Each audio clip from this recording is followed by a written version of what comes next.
काँग्रेस नेत्या सोनिया गांधी यांची प्रकृती अचानक खालावल्याने त्यांना सरगंगा राम रुग्णालयामध्ये दाखल करण्यात आलेलं होतं आणि मिळालेल्या माहितीनुसार पोटाच्या काही समस्येमुळे सोनिया गांधी यांना दाखल करण्यात आलं होतं। सध्या त्यांची काळजी करण्यासारखं काहीही कारण नाही अशी माहिती मिळते।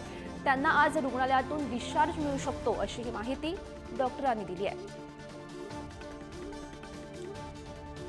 सोनिया गांधी यांची प्रकृती खालावलेली होती, त्यामुळे त्यांना दिल्लीतल्या रुग्णालयामध्ये दाखल करण्यात आलं होतं।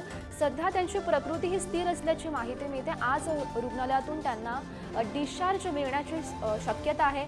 पोटाच्या काही समस्येमुळे सोनिया गांधी यांना रुग्णालयामध्ये दाखल करण्यात आलं होतं अशी प्राथमिक माहिती समोर येते।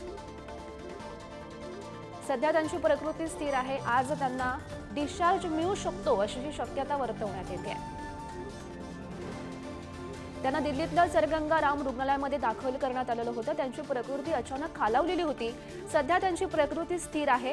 पोटाच्या काही समस्येमुळे सोनिया गांधी यांना रुग्णालयामध्ये दाखल करण्यात आलेलं होतं अशी माहिती समोर आली आहे। सध्या काळजी करण्यासारखं काहीही नाही अशी माहिती डॉक्टरांनी दिलेली आहे। आज त्यांना रुग्णालयातून डिस्चार्ज हा मिळू शकतो। या संदर्भात अधिकची माहिती जाणून घेऊयात। आमचे प्रतिनिधी शिवाजी काळे सध्या आपल्या सोबत आहेत। शिवाजी, सोनिया गांधी यांची प्रकृती नेमकी सध्याची काय म्हणते? कारण आज त्यांना डिस्चार्ज मिळू शकतो अशी माहिती डॉक्टरांनी दिली आहे।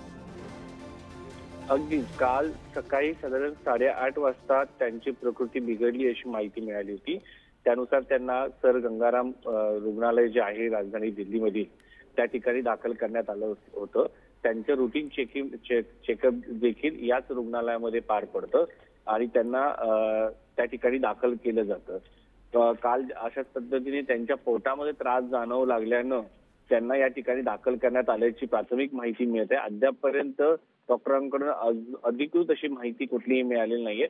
मात्र सध्या त्यांची प्रकृती स्थिर असून त्यांच्यावरती तज्ञ डॉक्टरांच्या टीमच्या नेतृत्वाखाली उपचार सुरू असल्याचं कळतंय आणि त्यांची प्रकृती ठीकठाक असल्यानं त्यांना कदाचित आज डिस्चार्ज देखील दिला जाऊ शकतो। मात्र सध्या अद्यापपर्यंत या संदर्भात कुठलीही अधिकृत माहिती दिलेली नाहीये। मात्र जी माहिती मिळते त्यानुसार सोनिया गांधी यांच्यावरती सर गंगाराम रुग्णालयामध्ये उपचार सुरू असल्याची माहिती मिळते। हो, नक्की शिवाजी या घडामोडींवर असंच लक्ष ठेवून राहा। तुर्तास धन्यवाद दिलेल्या सविस्तर माहितीसाठी।